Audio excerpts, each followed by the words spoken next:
ಹಣೆ ಮೇಲೆ ಇಡುವ ಪುಟ್ಟ ಸಿಂಧೂರವನ್ನು ಹನುಮಂತನು ಮೈತುಂಬ ಏಕೆ ಹಚ್ಚಿಕೊಂಡನೆಂದು ನಿಮಗೆ ಗೊತ್ತೇ? ರಾವಣನನ್ನು ಸಂಹರಿಸಿದ ನಂತರ ಶ್ರೀರಾಮನು ಸೀತಾದೇವಿಯೊಂದಿಗೆ ಅಯೋಧ್ಯೆಗೆ ಮರಳುತ್ತಾನೆ. ಅವರ ಜೊತೆ ಹನುಮಂತನು ಕೂಡ ಅಯೋಧ್ಯೆಗೆ ಬರುತ್ತಾನೆ. ಒಂದು ದಿನ ಸೀತಾದೇವಿಯು ಹಣೆ ಮೇಲೆ ಸಿಂಧೂರವನ್ನು ಇಟ್ಟುಕೊಳ್ಳುತ್ತಿರುತ್ತಾಳೆ.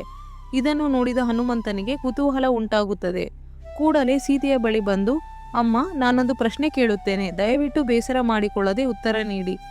ನೀವು ಪ್ರತಿದಿನ ಹಣೆಗೆ ಸಿಂಧೂರವನ್ನು ಏಕೆ ಹಚ್ಚುತ್ತೀರಿ? ಇದರಿಂದ ಏನು ಲಾಭ ಎಂದು ಮುಗ್ಧವಾಗಿ ಕೇಳುತ್ತಾನೆ. ಸೀತಾದೇವಿಯು ನಗುತ್ತಾ, ಹನುಮ, ಇದು ಬರೀ ಬಣ್ಣವಲ್ಲ. ಸುಮಂಗಲೆಯರು ಹಣೆಗೆ ಸಿಂಧೂರ ಇಡುವುದರಿಂದ ಅವರ ಪತಿಯ ಆಯಸ್ಸು ಹೆಚ್ಚುತ್ತದೆ ಮತ್ತು ಆರೋಗ್ಯ ಚೆನ್ನಾಗಿರುತ್ತದೆ. ನಾನು ಸಿಂಧೂರ ಹಚ್ಚುವುದರಿಂದ ನನ್ನ ರಾಮನಿಗೆ ದೀರ್ಘಾಯುಷ್ಯ ದೊರೆಯುತ್ತದೆ. ಸ್ವತಃ ಪಾರ್ವತಿ ದೇವಿಯೇ ಈ ವಿಚಾರವನ್ನು ತಿಳಿಸಿದ್ದಾರೆ. ಆಕೆ ಕೂಡ ಶಿವನಿಗಾಗಿ ಇದೇ ಸಿಂಧೂರವನ್ನು ಧರಿಸುತ್ತಾಳೆ ಎಂದು ವಿವರಿಸುತ್ತಾಳೆ. ಸೀತೆಯ ಮಾತನ್ನು ಕೇಳಿದ ಹನುಮಂತನಿಗೆ ಆಶ್ಚರ್ಯವಾಗುತ್ತದೆ.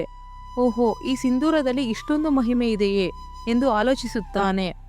ಸೀತಮ್ಮ ಒಂದು ಪುಟ್ಟ ಬೊಟ್ಟು ಇಟ್ಟರೇನೆ ನನ್ನ ರಾಮನಿಗೆ ಇಷ್ಟೊಂದು ಒಳ್ಳೆಯದಾಗುವುದಾದರೆ ನಾನು ಮೈತುಂಬ ಹಚ್ಚಿಕೊಂಡರೆ ಇನ್ನೆಷ್ಟು ಲಾಭವಾಗಬಹುದು ಎಂದು ಯೋಚಿಸುತ್ತಾನೆ. ಕ್ಷಣವು ತಡ ಮಾಡದೆ ಹನುಮಂತನು 2 ಕೈಗಳಿಂದ ಸಿಂಧೂರವನ್ನು ತೆಗೆದುಕೊಂಡು ಮೈತುಂಬ ಹಚ್ಚಿಕೊಳ್ಳುತ್ತಾನೆ. ಇದನ್ನು ನೋಡಿದ ಸೀತೆ ಬೆರಗಾಗಿ ಓಡುತ್ತಾ ಹೋಗಿ ರಾಮನಿಗೆ ಈ ವಿಷಯವನ್ನು ತಿಳಿಸುತ್ತಾಳೆ.